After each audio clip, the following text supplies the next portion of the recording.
Halo, Shalom, selamat pagi. Perkenalkan, nama saya John Pakpahan. Hari ini hari Selasa, tanggal 10 Mei 2022. Pada saat ini, pada pagi hari ini, saya akan bicara dengan tema Zulkarnain. Saya ulangi, pada pagi hari ini saya akan bicara dengan tema Zulkarnain. Mari kita mulai. Zulkarnain. Kita lihat Al-Quran, surat Al-Kahfi ayat 83. Mereka akan bertanya kepadamu Muhammad tentang Zulkarnain. Katakanlah, aku akan bacakan kepadamu cerita tentangnya. Kita lihat Al-Kahfi ayat 84. Sesungguhnya kami telah memberi kekuasaan kepadanya di muka bumi dan kami telah memberikan kepadanya jalan untuk mencapai segala sesuatu. Al-Kahfi ayat 85. Maka dia pun menempuh suatu jalan. Al-Kahfi ayat 86. Hingga apabila dia telah sampai ke tempat. Al-Kahfi ayat 86. Hingga apabila dia telah sampai ke tempat terbenam matahari, dia melihat matahari terbenam di dalam laut yang berlumpur hitam. Dan dia mendapati di situ segolongan umat. Kami berkata, hai Zulkarnain, kamu boleh menyiksa atau boleh berbuat kebaikan terhadap mereka. Kita lihat sekarang tafsir. Kita lihat tafsirnya. Kita pilih tafsir dari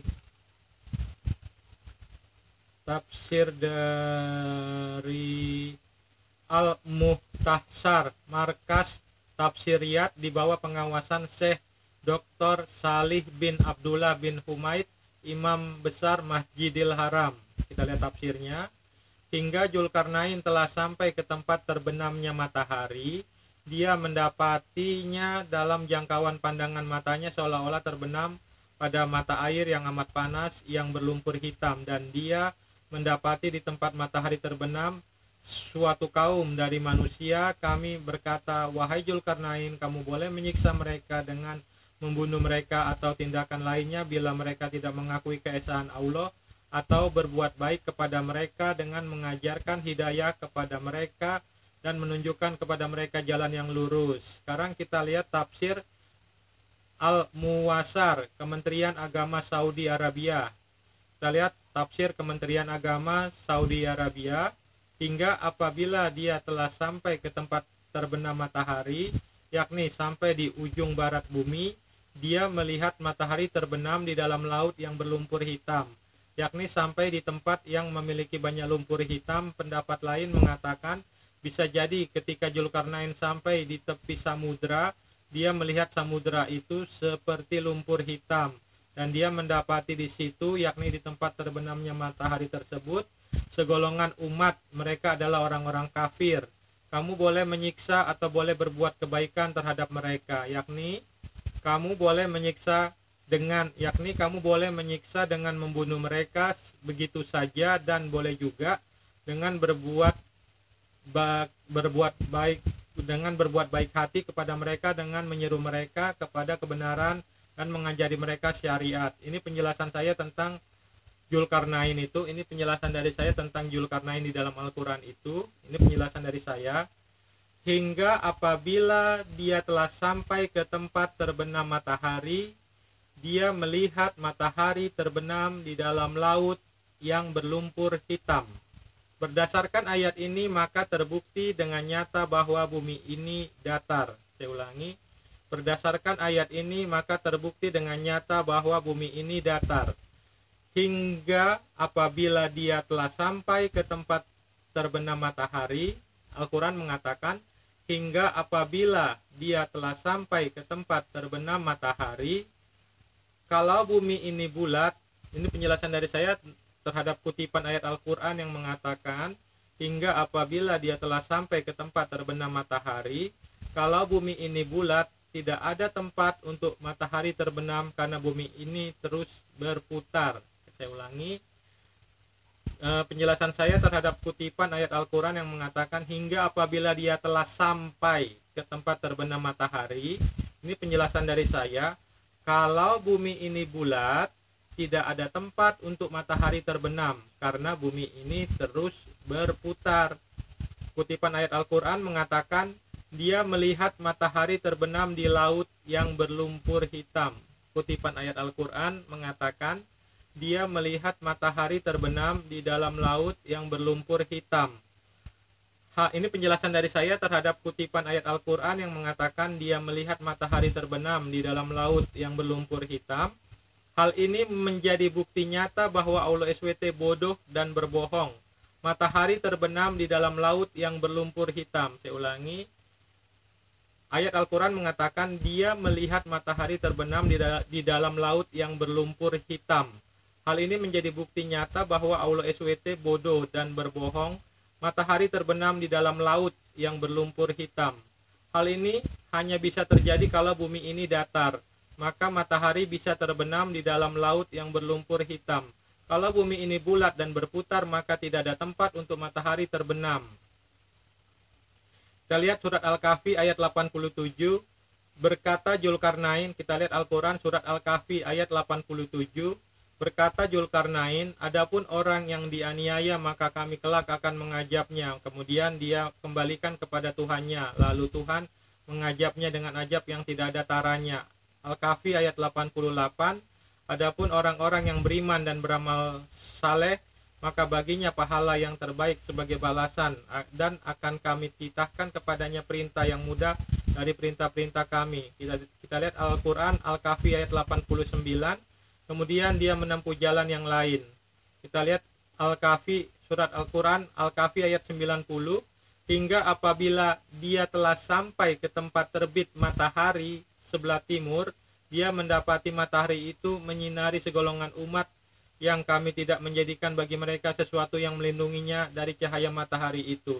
Ini penjelasan dari saya tentang kisah Dzulkarnain ini penjelasan dari saya. Berdasarkan ayat ini maka terbukti dengan nyata bahwa bumi ini datar. Saya ulangi, berdasarkan ayat Al-Quran ini maka terbukti dengan nyata bahwa bumi ini datar. Hingga apabila dia telah sampai ke tempat matahari sebelah timur. Berdasarkan ayat ini, maka terbukti dengan nyata bahwa bumi ini datar. Hingga apabila dia telah sampai ke tempat terbit matahari di sebelah timur.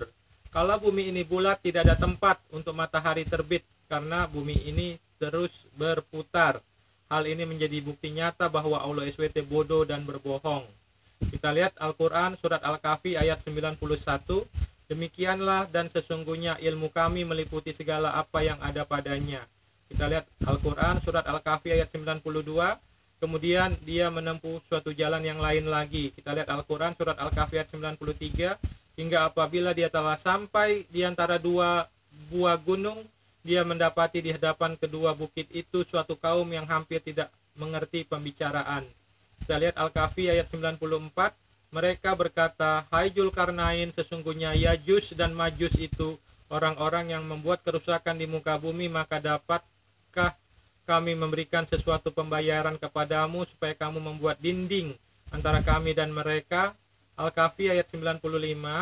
Dzulkarnain berkata, apa yang telah dikuasakan oleh Tuhanku kepadaku terhadapnya adalah lebih baik, maka tolonglah aku dengan kekuatan manusia dan alat-alat agar aku membuat dinding antara kamu dan mereka. Kita lihat Al-Kahfi ayat 96. Berilah aku potongan-potongan besi, hingga apabila besi itu telah sama rata dengan kedua puncak gunung itu, berkatalah Dzulkarnain, tiuplah api itu, hingga apabila besi itu sudah menjadi merah seperti api, dia pun berkata, berilah aku tembaga yang mendidih, agar aku tuangkan ke atas besi panas itu. Kita lihat tafsir Al-Mutahsar markas tafsir Riyadh di bawah pengawasan Syekh Dr. Salih bin Abdullah bin Humaid Imam Masjidil Haram. Berilah aku potongan-potongan besi, hingga tatkala mereka telah datang membawanya dan meletakkannya, dan mereka telah membuatnya rata setinggi dua sisi puncak gunung. Dia berkata kepada pekerja, nyalakanlah api. Maka ketika semua besi sudah berubah menjadi kobaran api, dia berkata, berilah aku tembaga, aku akan menuangkan tembaga kepadanya. Kita lihat tafsir Al-Muwasar, Kementerian Agama Saudi Arabia. Berilah aku potongan-potongan besi, yakni potongan-potongan besi, hingga apabila besi itu telah sama rata dengan kedua puncak gunung itu. Makna adalah dua sisi gunung yang saling berhadapan tersebut. Makna ayat ini yakni mereka memberinya potongan-potongan besi, kemudian ia mulai membangun dinding dengan potongan-potongan besi itu di antara dua gunung sampai setinggi dua gunung tersebut. Berkatalah Dzulkarnain, tiuplah api itu, yakni Dzulkarnain berkata kepada para pekerja, tiuplah potongan-potongan besi itu dengan alat peniup, hingga apabila besi itu sudah menjadi merah seperti api. Terdapat pendapat mengatakan bahwa dia memerintahkan agar meletakkan bahan berupa potongan besi dan bebatuan, kemudian dipanaskan dengan kayu dan batu bara yang ditiup hingga memanas, dan besi jika dipanaskan dalam api akan menjadi api yang memerah. Dia pun berkata, berilah aku tembaga yang mendidih agar aku tuangkan ke atas besi panas itu. Makna adalah tembaga cair, yakni tembaga cair tersebut kemudian dituangkan di atas potongan-potongan besi yang telah memerah hingga dapat menyatukannya. Ini penjelasan dari saya terhadap surat Al-Kahfi ayat 96. Ini penjelasan dari saya terhadap surat Al-Kahfi ayat 96. Berilah aku potongan-potongan besi, hingga apabila besi itu telah sama rata dengan kedua puncak gunung itu. Surat Al-Kahfi ayat 96 ini adalah bukti nyata kebohongan Allah SWT dalam Al-Qur'an. Kenapa? Apa nama dua puncak gunung tempat surat Al-Kahfi ayat 96 ini adalah bukti nyata kebohongan Allah SWT dalam Al-Qur'an. Kenapa? Apa nama dua puncak gunung tempat Dzulkarnain membangun dinding itu? Letak kedua puncak gunung itu ada di negara mana dan provinsi atau daerah mana di dunia ini? Dzulkarnain dapat membangun dinding yang tingginya sama rata dengan dua puncak gunung. Mana bukti sejarah arkeologinya bekas dinding besi itu? Dinding besi yang sama rata dengan dua. Dzulkarnain dapat membangun dinding yang tingginya sama rata dengan dua puncak gunung. Mana bukti sejarah arkeologinya bekas dinding besi itu dibangun? Membangun dinding besi yang tingginya sama rata dengan dua puncak gunung itu membutuhkan waktu lebih dari 100 tahun dengan teknologi pada zaman itu. Zaman sekarang saja membangun dinding besi yang tingginya sama rata dengan puncak gunung membutuhkan waktu lebih dari 100 tahun. Kalau nggak percaya, coba saja kamu bangun dinding besi yang tingginya sama dengan gunung gede atau gunung Salak di Bogor. Berapa lama waktu yang dibutuhkan untuk menyelesaikannya? Kita lihat Al-Quran surat Al-Kahfi ayat 97. Maka mereka tidak bisa mendakinya dan mereka tidak bisa pula melubanginya. Al-Kahfi ayat 98. Dzulkarnain berkata, ini dinding adalah rahmat dari Tuhanku, maka apabila sudah datang janji Tuhanku, dia akan menjadikannya hancur luluh, dan janji Tuhanku itu adalah benar. Kisah Dzulkarnain ini membuktikan pertama bahwa bumi ini datar. Kedua, dinding besi yang tingginya antara dua gunung itu tidak ada buktinya, arkeologinya. Dan waktu yang dibutuhkan dan bahan baku besi yang dibutuhkan untuk membangun dinding yang tingginya setinggi gunung itu buat saya itu adalah sebuah kebohongan. Kalau tidak percaya, coba pada zaman sekarang yang dengan teknologi tinggi bangun dinding dinding besi yang tingginya setinggi Gunung Gede atau gunung-gunung yang ada di sekitar Bogor. Berapa lama waktu yang dibutuhkan dan berapa lama bahan baku besi dan berapa banyak bahan baku besi yang dibutuhkan untuk membangun dinding yang tingginya sama dengan dua gunung. Dinding besi yang tingginya sama dengan dua gunung, itu buat saya itu sebuah kebohongan. Coba bukti arkeologi dinding besinya itu ada di mana? Dan dari mana mereka bisa mendapatkan bahan baku besi sebanyak itu untuk membangun dinding yang tingginya sama rata dengan dua buah gunung? Tingginya sama rata dengan dua buah gunung. Bahan baku besinya dari mana? Berapa lama waktu yang dibutuhkan?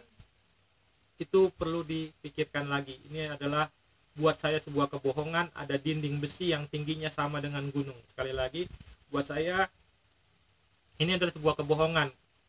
Ada manusia pada zaman dahulu membangun dinding besi yang tingginya sama dengan gunung. Terima kasih. Salam. Tuhan Yesus memberkati.